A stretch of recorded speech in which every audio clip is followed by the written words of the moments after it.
আসসালামু আলাইকুম, welcome to my channel. আজকে আপনাদের সাথে শেয়ার করব একটা মিষ্টির রেসিপি। আশা করি আজকে এই রেসিপি আপনাদের কাছে ভালো লাগবে। আজকে আমি খুব সহজভাবে ভীষণ মজার সুজির মালাই চমচম বানিয়ে দেখাবো। এই মিষ্টিটা খেতে কিন্তু ভীষণ মজার হয়, দেখে কিন্তু বোঝা যাচ্ছে অনেক বেশি সফটও হয়। আর এই মিষ্টি বানাতে খুব কম সময় লাগে, কম উপকরণ লাগে। তার জন্য যখনই মিষ্টি খেতে ইচ্ছা করবে ঝটপট মজাদার এই মিষ্টি বানিয়ে খেতে পারেন। তো চলুন ফুল রেসিপি দেখে নেওয়া যাক। প্রথমে একটা ফ্রাই প্যান নিয়েছি আর হাফ টেবিল চামচ পরিমাণ ঘি দিয়ে দিচ্ছি হাফ কাপ পরিমাণ সুজি। এখন এই সুজিটা খুব ভালোভাবে ভেজে নিতে হবে। চুলার আঁচটা মিডিয়ামে রেখে সুজিটা ভাজতে হবে আর খেয়াল রাখতে হবে যেন সুজির কালারটা চেঞ্জ না হয়ে যায়।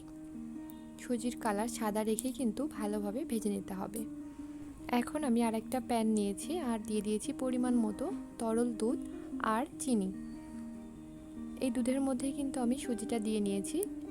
এই পর্যায়ে কিন্তু দুধটা একদম ঠান্ডা রাখতে হবে। দিয়ে দিয়েছি 2টা এলাচ, একটু ফাটিয়ে নিয়েছি। এখন আমি চুলার আঁচটা মিডিয়ামে রেখে খুব ভালোভাবে নেড়ে সুজিটা রান্না করে নিচ্ছি। যতটুকু সুজি তার ডাবল পরিমাণ তরল দুধ নিতে হবে আর চিনিটা আপনারা পরিমাণ বুঝে দিয়ে নেবেন। দেখতেই পাচ্ছেন আমি কিন্তু সুজিটা রান্না করে নিচ্ছি, ক্রমাগত নাড়ছি। না নাড়লে কিন্তু সুজিটা একদমই দলা বেঁধে যাবে আর মিষ্টিটা ভালো হবে না।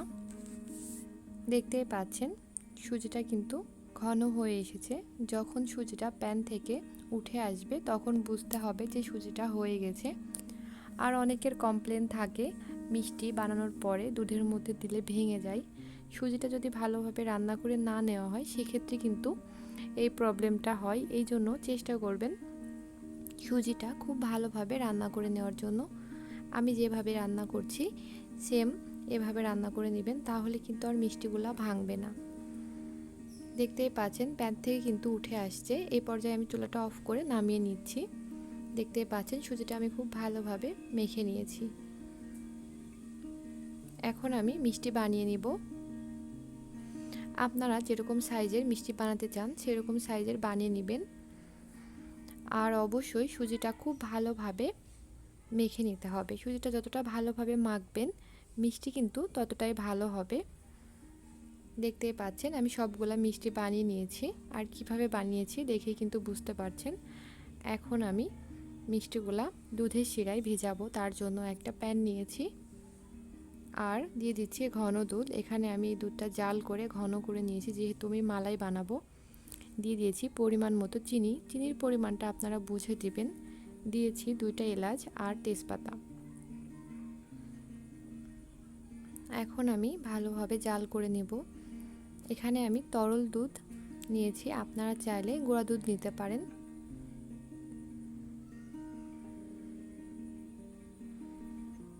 এখন কিন্তু আমি মালাই বানিয়ে নিব। দিয়ে দিচ্ছি কনডেন্স মিল্ক। এখানে আমি 4 টেবিল চামচের মতো কনডেন্স মিল্ক নিয়েছি, আপনারা চাইলে কম বেশি করে নিতে পারেন। কনডেন্স মিল্কের সাথে কিন্তু চিনি থাকে, আপনারা চিনি দেওয়ার ক্ষেত্রেও কিন্তু এটা মাথায় রাখবেন, চিনির পরিমাণটাও বুঝে দিবেন। এই দুধটা আমি 10 থেকে 12 মিনিটের মতো জাল করে কিন্তু মালাই বানিয়ে নিয়েছি। দেখতেই পাচ্ছেন দুধটা কিন্তু একদমই ঘন হয়ে এসেছে। এই পর্যায়ে আমি মিষ্টিগুলা দিয়ে দিচ্ছি। যখন দুধটা ঘন হয়ে যাবে বুঝতে পারবেন তখনই কিন্তু মিষ্টিগুলা দিতে হবে। মিষ্টিগুলা দেওয়ার সাথে সাথে কিন্তু চুলার আঁচটা বাড়িয়ে দিতে হবে, না হলে মিষ্টিগুলা ভেঙে যেতে পারে। মিষ্টি দেওয়ার পর 10 থেকে 12 মিনিটের মতো জাল করে নিতে হবে। আর যদি মনে হয় যে মিষ্টি ভেঙে যাচ্ছে সেই ক্ষেত্রে কিন্তু চুলাটা অফ করে দুধের মধ্যে মিষ্টিগুলা ভিজিয়ে রাখবেন, তাহলে কোনো সমস্যা হবে না, খেতে ভালো লাগবে। যদি ডোটা পারফেক্ট হয় তাহলে আর ভাঙবে না। অনেক সময় ডোটা পারফেক্ট হয় না, সেই ক্ষেত্রে ভেঙে যেতে পারে। আমি 12 মিনিট জাল করে নিয়েছি। এখন চুলাটা অফ করে দুধের মধ্যে ভিজিয়ে রেখে দেব 3 থেকে 4 ঘন্টা। এই মিষ্টিটা কিন্তু গরম গরম খেতেও কিন্তু ভীষণ মজার হয়। মিষ্টিটা আমি ঠান্ডা করে নিয়েছি, এখন সার্ভ করে দেখিয়ে দিচ্ছি। এই মিষ্টিটা কিন্তু খেতে ভীষণ মজার হয়েছিল, বানিয়ে না খেলে বুঝতে পারবেন না। আশা করি আজকের রেসিপি আপনাদের কাছে ভালো লেগেছে। রেসিপি ভালো লাগলে লাইক, কমেন্ট, শেয়ার করবেন আর চ্যানেলটি সাবস্ক্রাইব করবেন। সবাই ভালো থাকবেন, সুস্থ থাকবেন। নতুন রেসিপি নিয়ে দেখা হবে। আল্লাহ হাফেজ।